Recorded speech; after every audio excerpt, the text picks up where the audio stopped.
Assalamualaikum warahmatullahi wabarakatuh. Nampaknya perang persepsi ataupun perception war yang pihak pembangkang cuba main gagal. The opposition has lost the perception war. Opposition di sini bukan saja Pakatan Harapan, tetapi 14 ahli parlimen dari UMNO juga. 13 yang dikatakan telah pun menandatangani surat pengakuan yang telah dihantar kepada Seri Paduka Baginda Yang di-Pertuan Agong untuk menyatakan pendirian mereka bahawasanya mereka tidak lagi sokong Perdana Menteri Muhyiddin Yassin ataupun Kerajaan Perikatan Nasional. Itu berita terbaru, perkembangan terbaru. Tetapi ini semua permainan persepsi. Perception game. Dan persepsi dia ialah bahawasanya Muhyiddin Yassin sudah jatuh. Muhyiddin Yassin sudah hilang kuasa. Muhyiddin Yassin bukan lagi Perdana Menteri Malaysia. Dan menunggu masa sahaja, bila-bila masa, Seri Paduka Baginda akan memanggil Muhyiddin dan paksa Muhyiddin letak jawatan. That is the narrative ataupun message yang mereka sampaikan kepada rakyat Malaysia. Dan ramai rakyat Malaysia percaya. Mereka percaya bahawasanya Muhyiddin bukan lagi Perdana Menteri, Muhyiddin telah pun hilang kuasa dan menunggu masa sahaja untuk Duli Yang Maha Mulia Agong mengarah Muhyiddin letak jawatan supaya Perdana Menteri baru boleh dilantik. Itu semua karut. Itu semua cerita dongeng. Tidak berlaku dan tidak boleh berlaku. Oleh kerana Perlembagaan Malaysia tidak membenarkan Agong menitah ataupun mengarah ataupun perintah seorang Perdana Menteri untuk letak jawatan. Tidak ada peruntukan di dalam perlembagaan di mana Agong boleh sack ataupun buang seorang Perdana Menteri. That does not happen. Jadi ini semua dongeng, karut dan satu naratif, satu cerita yang dibangkitkan oleh pihak pembangkang untuk memberi gambaran ataupun persepsi yang Muhyiddin ni pada hakikatnya bukan lagi Perdana Menteri. Dan Muhyiddin duduk di dalam kerusi, duduk di atas kerusi Perdana Menteri di Putrajaya secara haram. Tak sah. That's nonsense. Muhyiddin masih Perdana Menteri dan Muhyiddin akan kekal sebagai Perdana Menteri kecuali dalam dua keadaan. Keadaan pertama, Muhyiddin letak jawatan. Keadaan kedua, satu undi tidak percaya dibentang dan dilulus oleh majoriti ahli parlimen di parlimen. Bukan di Dataran Merdeka, bukan di pejabat mana-mana satu, tidak. Kena on the parliament floor, di atas lantai Dewan. Dan parliament floor ni dalam Dewan bukan di lobby ke, kantin ke, atau di luar bangunan parlimen, di depan pagar parlimen. No. Must be on the parliament floor, di dalam Dewan. Kalau itu tidak berlaku, maka satu undi tidak percaya tidak sah, not valid. Hantarlah 1000 statutory declaration ataupun surat sumpah ataupun surat deklarasi kepada Seri Paduka Agong. Pointless. Tidak ada nilai. Tidak ada value. Dan berapa banyak surat sumpah sekalipun SD yang dihantar ke Parlimen tidak boleh diguna untuk menjatuhkan Muhyiddin, untuk singkir Muhyiddin. Lebih-lebih lagi kalau matlamat surat sumpah tu ialah untuk menekan Seri Paduka untuk memanggil Muhyiddin dan memaksa Muhyiddin letak jawatan. Tak boleh. Itu semua di luar undang-undang, di luar parlimen dan satu rekaan yang tidak mematuhi syarat. Cannot be done. Dan gambaran mereka beri, ini satu jalan sah. Ini satu jalan boleh dianggap sebagai legitimate. No.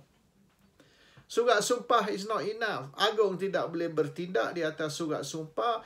Ini hanya 14 dari UMNO. 13 yang sign, Tengku Razali tidak sign. Jadi dalam 14 tu hanya 13 yang sign. It's not enough. Walaupun 115 sign pun tak jadi apa. This is the reality, hakikat yang sebenar. Dan rakyat Malaysia perlu sedar, this is all perception. A game of perception, satu mainan persepsi untuk memberi gambaran yang ini adalah satu cara yang sah, satu cara yang mematuhi undang-undang dan perlembagaan. Dan kerana itu Muhyiddin tidak boleh lagi duduk di atas kerusi Perdana Menteri di Putrajaya. No. Now, Muhyiddin tidak hilang kuasa. Muhyiddin tidak jatuh. Dan Muhyiddin tidak akan jatuh sehingga satu undi tidak percaya yang majoriti diluluskan oleh Parlimen. Dan setakat ini, Pakatan Harapan tidak mencukupi ahli Parlimen, tidak mencukupi sokongan. Now, sekira Pakatan Harapan berharap yang 14 ahli UMNO, ahli Parlimen UMNO tersebut, 13 yang telah tanda tangan surat akuan. Sekira Pakatan Harapan berharap yang 14 ahli Parlimen UMNO akan bergabung bersama mereka untuk mendapatkan majoriti. Tidak selesai juga. Sebab majoriti yang mereka memperolehi, kalau Pakatan bergabung dengan UMNO, masih tidak cukup majoriti. Tidak sampai ke sekurang-kurang 111. Dan sekiranya katalah UMNO bergabung dengan Pakatan, bagaimana pula dengan parti-parti lain?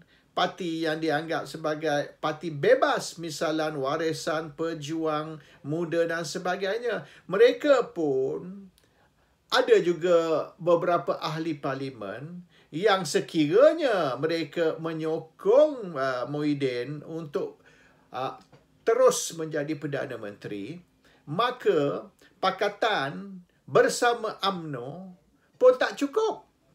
Kalau Pakatan bersama UMNO lawan Perikatan mungkin. Tapi kalau Pakatan bersama UMNO melawan Perikatan dan juga Warisan, Pejuang, mereka tidak memperolehi majoriti. Masih minoriti. So sekarang ni, sekira UMNO swing ke Pakatan, ada ke Pejuang, Warisan dan Muda dan sebagainya, akan swing juga ke Perikatan. Mereka swing ke Perikatan bukan sangat kerana mereka menyokong Muhyiddin. Kerana mereka tidak menyokong pengganti kepada Muhyiddin. Itu yang lebih penting. Nak menjatuhkan Muhyiddin, boleh. Siapa nak ganti Muhyiddin? Itu menjadi jalan buntu. Bermaknanya, stalemate yang sekarang berlaku di dalam arena politik Malaysia ialah bukan kerana ramai sokong Muhyiddin atau ramai tak sokong Muhyiddin. Tapi persoalan dia, ada ke ramai sokong pengganti kepada Muhyiddin? Oleh kerana setakat ini, kalau Muhyiddin jatuh atau berjaya dijatuhkan, pengganti Muhyiddin belum lagi confirm. Pakatan kata mereka nak Anwar, tapi kalau Pakatan sahaja menyokong Anwar menjadi pengganti kepada Muhyiddin, maka kerusi Pakatan tidak cukup. Muhyiddin masih mempunyai majoriti.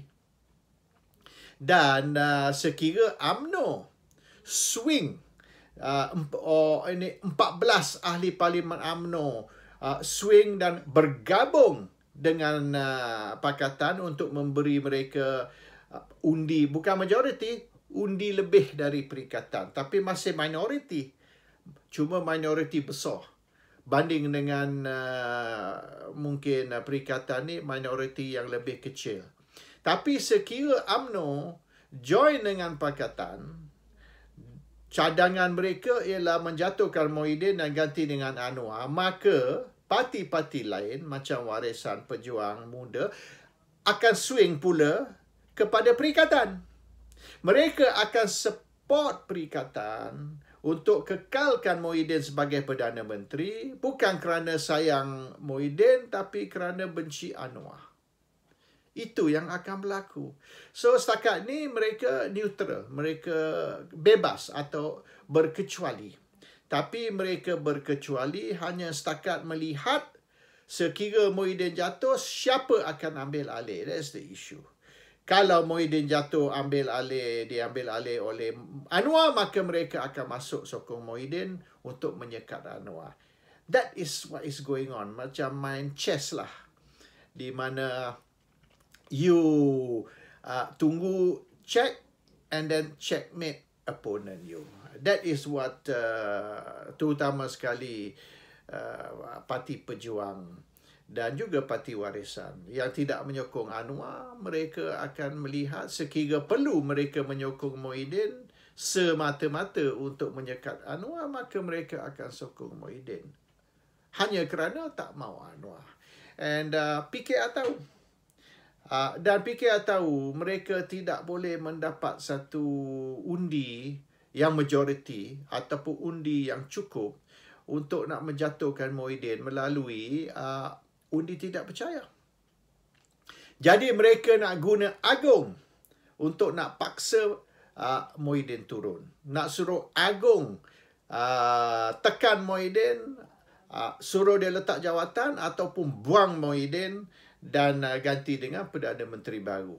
Tak boleh. It cannot happen. Sekiranya Agong buat demikian, maka Agong akan dituduh bermain politik. Agong terpaksa ikut perlembagaan. Agong suka tak suka, the constitution is there, the constitution has to be followed, dan Agong tidak akan berani melanggar perlembagaan semata-mata kerana nak membantu Anwar menjadi Perdana Menteri. That is the reality. And sekiranya UMNO ataupun 14 ahli parlimen UMNO bergabung dengan pakatan untuk menjatuhkan Muhyiddin dan menggantinya dengan Anwar, maka UMNO pun hanyut. UMNO akan dipunish oleh orang Melayu. Orang Melayu tidak akan sokong Pakatan Harapan untuk nak mengangkat Anwar jadi Perdana Menteri semata-mata sebagai proksi ataupun boleh dianggap sebagai frontman DAP. Dan ramai orang Melayu tahu sekira Anwar jadi Perdana Menteri, ini lebih kurang samalah membagi kerusi Perdana Menteri kepada DAP. Dan ini orang Melayu tidak boleh terima. Assalamualaikum warahmatullahi wabarakatuh.